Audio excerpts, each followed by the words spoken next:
በልዩ ልዩ የሚዲያ አማራጮች እየተከታተላችሁን የምትገኙ ተመልካቾቻችን በጌታ ሰላም እንላችኋለን። ባላችሁበት የእግዚአብሔር ጌታችን ኢየሱስ ክርስቶስ ጸጋ ከእናንተ ጋር ይሁን።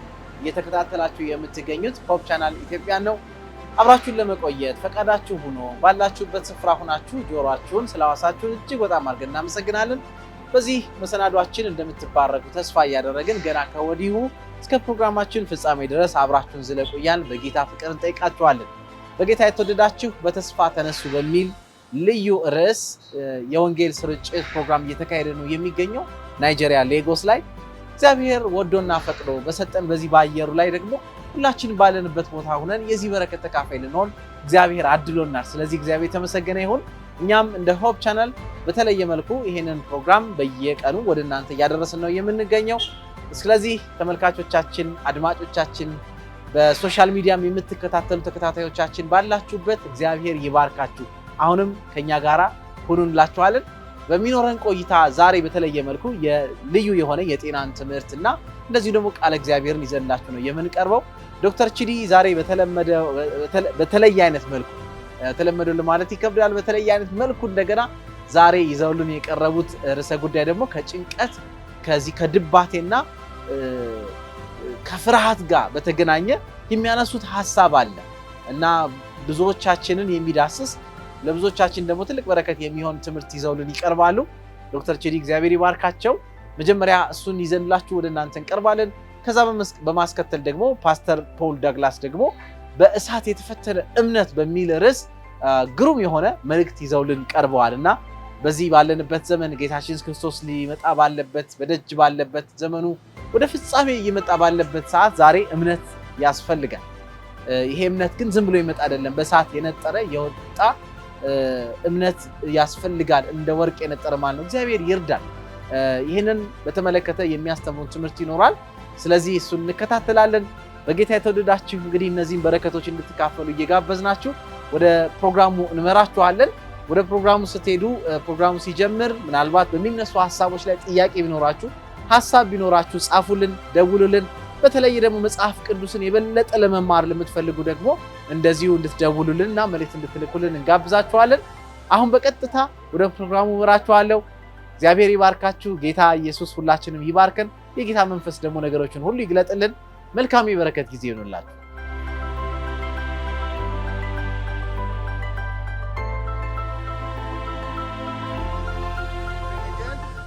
እንደገና በድጋሚ እንደምን አመሻችሁ፣ እንኳን ደህና መጣችሁ። ለእናንተ ዳግም ለመናገር በመቆሜ ትልቅ እድለኝነት ይሰማኛል። ዛሬ የማወራው ትንሽ ለየት ያለ ነገር ሊሆን ይችላል። ኤስዲ ሞተ የሚል ነው። አሁን ሐኪም ምንድን ነው የሚያወራው ልትሉ ትችላላችሁ። መልካም እረፍት ይሁንልህ ኤስዲኤ የሚል ነው። ማወራው ስለ ቤተ ክርስቲያን አይደለም።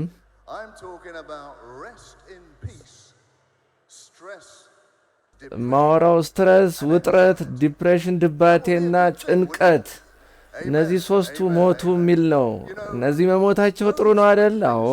እነዚህ ሶስቱ ነገሮች ውጥረት፣ ድባቴና ጭንቀት በጣም አካላዊ ህመም ይፈጥራሉ። ለብዙ ህመሞች፣ ለካንሰር፣ ለስኳር፣ ለልብ ህመም መሃላቸው መካከለኛ ዋነኛቸው ጭንቀት፣ እነዚህ ውጥረትና ድባቴ ናቸው። እነዚህ እንዴት እንደምንፈታ ማወቅ አለብን። ሁሉንም ለመናገር ጊዜ አይኖረኝም፣ ነገር ግን አጠር አድርጌ ያቀርባለሁ። ከውጥረት እስቲ እንጀምር። ውጥረት ማለት አሁን እየሆነ ስላለው ነገር መጨነቅን ያሳያል። ድባቴ ወይ ድብርት ደግሞ ትላንትና ባለፈው ጊዜ ስለሆነው ነገር መጨነቅን ያሳያል። ጭንቀት ደግሞ የሚመጣውን የወደፊቱን ማሰብን ያሳያል። ስለዚህ ያለፈ የዛሬና የወደፊት ጭንቀት ናቸው ሶስቱም። ስለዚህ ምንድነው ማድረግ የምንችለው? መጀመሪያ እስቲ ስለ ውጥረት እናውራ። በ2009 ዓመተ ምህረት የኖቤል ፕራይዝ በሕክምናው ዘርፍ ያሸነፈው ሰው ስለዚህ ያጠና ሰው ነው። በየትም ከባቢ አየር ብንኖር፣ በጣም በሚያስጨንቅ አካባቢ ብንኖር ዋናው እሱ አይደለም እኛን የሚገለን የእኛ ምላሽ ነው ለሚፈጠረው ጭንቀት። እንግዲህ ሁለት ሰዎች በተመሳሳይ ሁኔታ ውስጥ ሊገኙ ይችላሉ። አንዱ ተረጋግቶ፣ ሌላኛው ደግሞ በጣም በውጥረት ነገሩን ይቀበለዋል። ስለዚህ ሰው እድሜው አጭር ነው። እስቲ ምሳሌ ልስጣችሁ። ዳዊትና ጎልያድን እስቲ እናስታውስ። ዳዊት በዚህ ግዙፉ ጎልያድ ፊት ቆመ። ማንም ሰው ሌላ ሰው ጎልያድን መግጠም አይፈልግም። ብዙ ሰዎች ሮጠው ሸሽተዋል። ነገር ግን ዳዊት ያስተዋለው ነገር ነበረ። ጎልያድ ዳዊትን ሊያሸንፍ አይደለም የተላከው። ጎልያድ የተላከው ዳዊትን ይበልጥ ሰዎች እንዲያውቁት ለማድረግ ነበረ። ጎልያዶች ወደኛ የመጡት ሊያሸንፉን አይደለም፣ ይልቅስ እምነት ካለን ከፍ ሊያደርጉንና ሊያጎሉን ነው። ያንን ካመናችሁ ሰላም ይኖራችኋል። ያን ካላመናችሁ ውጥረት ውስጥ ትገባላችሁ። የቱን ነው የምትመርጡት? አዎ ሰላምን ነው የምትመርጡት። ድባቴስ፣ ድብርትስ እንዴት ነው መቆጣጠር የምንችለው ድብርትን? እንግዲህ እሱ ስላለፈው ጭንቀት ነው ብያችኋለሁ። በዚህ እንጠመዳለን እኛ ብዙ ጊዜ ያለፈውን በማሰብ የሆነ ሰው ገሌ ጎዳኝ፣ ዘረፈኝ፣ እንደዚህ ተናገረኝ፣ ያለፈውን እያሰብን ያለፈውን ነገር መተውን ካልተማርን በስተቀር ይቅር ማለት ካልቻልን ሰላም አይኖረንም። ምሳሌ ልስጣችሁ። እንግዲህ እንዴት እንደሚያዝ ታውቃላችሁ? ቺምፓንዚ እዚህ መሃል ይዞም ያውቃለ። ቺምፓንዚ እንዴት መያዝ እንደምችሉ እንግዲህ ልንገራችሁ። በጣም እንግዲህ እነሱ ብልህ ስለሆኑ እናንተም እነሱን መብለጥ አለባችሁ። የተሻለው መንገድ ምንድን ታደርጋላችሁ? ትልቅ ሳጥን ታዘጋጁና እንግዲህ በዛ ሳጥን ውስጥ ቺምፓንዚ መብላት የሚወደውን ነገር ሁሉ ታስቀምጡበታላችሁ። ሙዝ ወይም ደግሞ የለውዝ እህሎች ታደርጉበታላችሁ። ከዛም ያንን ሳጥን ታሽጉታላችሁ። ክፍተት ብቻ ትንሽ ትተውለታላችሁ፣ ቺምፓንዚው እጁን የሚያስገባበት። እንግዲህ ቺምፓንዚው ይመጣል። ከዛ ያን ሳጥን ያያል፣ እጁን ወደ ውስጥ ያስገባል። ያንን ሙዝ ለማውጣት ይጨብጣል። ከዛ ከጨበጠ በኋላ ማውጣት አይችልም፣ እጁ ይያዛል። እንግዲህ ተያዘ፣ ተጠመደ ማለት ነው። አይቻለው። ከዛ በኋላ እነዚህ አጥማጆች በዚህ በቺምፓንዚው ላይ ማጥመጃ መረብ ያደርጉበታል። ከዛም በኋላ እንደዛም ተይዞ እንኳን ይጮሃል እንጂ ያን የያዘውን ሙዝ አይለቅም። ቢለቀው ያንን እኮ ሙዝ ቢለቀው እጁ ነፃ ይወጣል፣ ማምለጥ ይችል ነበር። የምትከታተሉኝ የተከበራችሁ ወንድና ሴቶች፣ ይሄም ለእኔና ለእናንተ ተመሳሳይ ምሳሌት ነው። ያለፈውን ነገር መልቀቅ ካልቻልን እንታነቃለን። ጠላት ይይዘናል፣ በውጥረት በድባቴ ውስጥ ይጥለናል። ምክንያቱም ያለፈውን ይቅር ማለት ስለማንችል ነው። ራሳችን ነው ምንጎዳው። ይቅር አለ ማለት ራሳችን መርዝ እየጠጣን ሌላ ሰው በዚያ መርዝ እንዲሞት መጠበቅ ማለት ነው። ነገርን መተው መጣልን መልመድ አለብን። ይሄ እውነተኛው የድባቴና የውጥረት መሰረታዊ ምንጩ ነው። ጭንቀትስ ብዙ ሰዎች በዚህ ነገር ይጠቃሉ።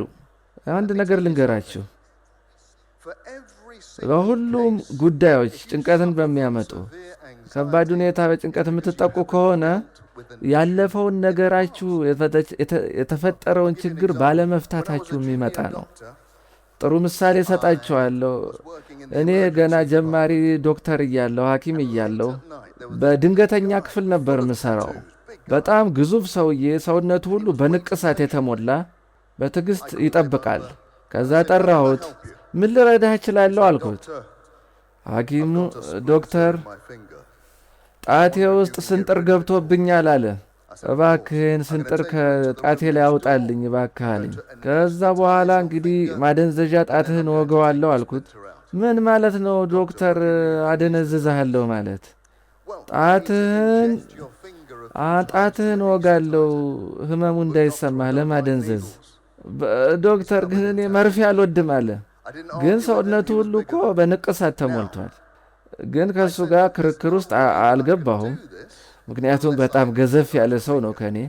እንግዲህ ይህንን እርዳታ ልረዳህ አልችልም ማደንዘዣ ካልወገሁ በቀር አልኩት። በቃ ዶክተር ወደ ቤቴ እመለሳለሁ አለ። ከ2 ቀን በኋላ ተመልሶ መጣ። እየጮኸ መጣ። አካባቢውን በጩኸት አወከው። ምክንያቱም አንዲት ሴት በጎኑ ስታልፍ በጣም ተቆጥቶ ያበጠውን ጣቱን ነካችበት። ይህንን ውስብስብ ነገር መፍታት የማንችልበት ደረጃ ደርሷል። ስለዚህ ወደ ኦፕራሲዮን መሄድ ነበረበት። ምክንያቱም ትንሿን ህመም ያን በዚያ መጀመሪያው ጊዜ ማስወገድ ስለፈራ ማለት ነው። ለእኔና ለእናንተ ይህ ጉዳይ ተመሳሳይ ነው። በአንድ ጉዳይ ላይ ህመም ይፈጥራል ብለን የምናስበውን ነገር ቶሎ መፍትሄ ካልሰጠ ነው ከእኛ አይሄድም፣ እያደገ ነው የሚመጣው። ታውቃላችሁ፣ ሚስቴን በጣም ነው መወዳት። በጣም የምታምር ውብ ሴት ናት። ነገር ታውቃላችሁ፣ ግን ሁልጊዜ ወደ ትዳር አማካሪዎች እንሄዳለን። ሁልጊዜ ወደ ትዳር አማካሪ ስንሄድ እንዲህ ይላለሁ፣ ሁሉም ነገር ሰላም ነው። ከዛ ባለቤቴ ብዙ ረጅም ነገር ታወራለች፣ ስለ እኔ ትናገራለች። በመጀመሪያ ትንሽ ህመሙ ትንሽ ነው ስሜት ያለው፣ ግን በጣም ደስተኛ ነኝ ያንን ነገር ቶሎ መፍታት በመቻላችን። ያችን ትንሽ ህመም ብቻ ነው የምናሳልፈው። የባሰውን ትልቁ ህመም ቀድመን አስወገድ ነው ማለት ነው። እነዚህ በጣም ቁልፍ ነገሮች ናቸው ራሳችንን ከውጥረት ከድባቴና ከጭንቀት ለማዳን። ይህንን ካረጋችሁ እርግጠኛውን ነግራችኋለሁ፣ መተማመኛ ሰጣችኋለሁ። በጤና ከፍ ትላላችሁ፣ በፈውስ ከፍ ትላላችሁ፣ በተስፋም ከፍ ትላላችሁ። መልካም ምሽት ይሆንላችሁ።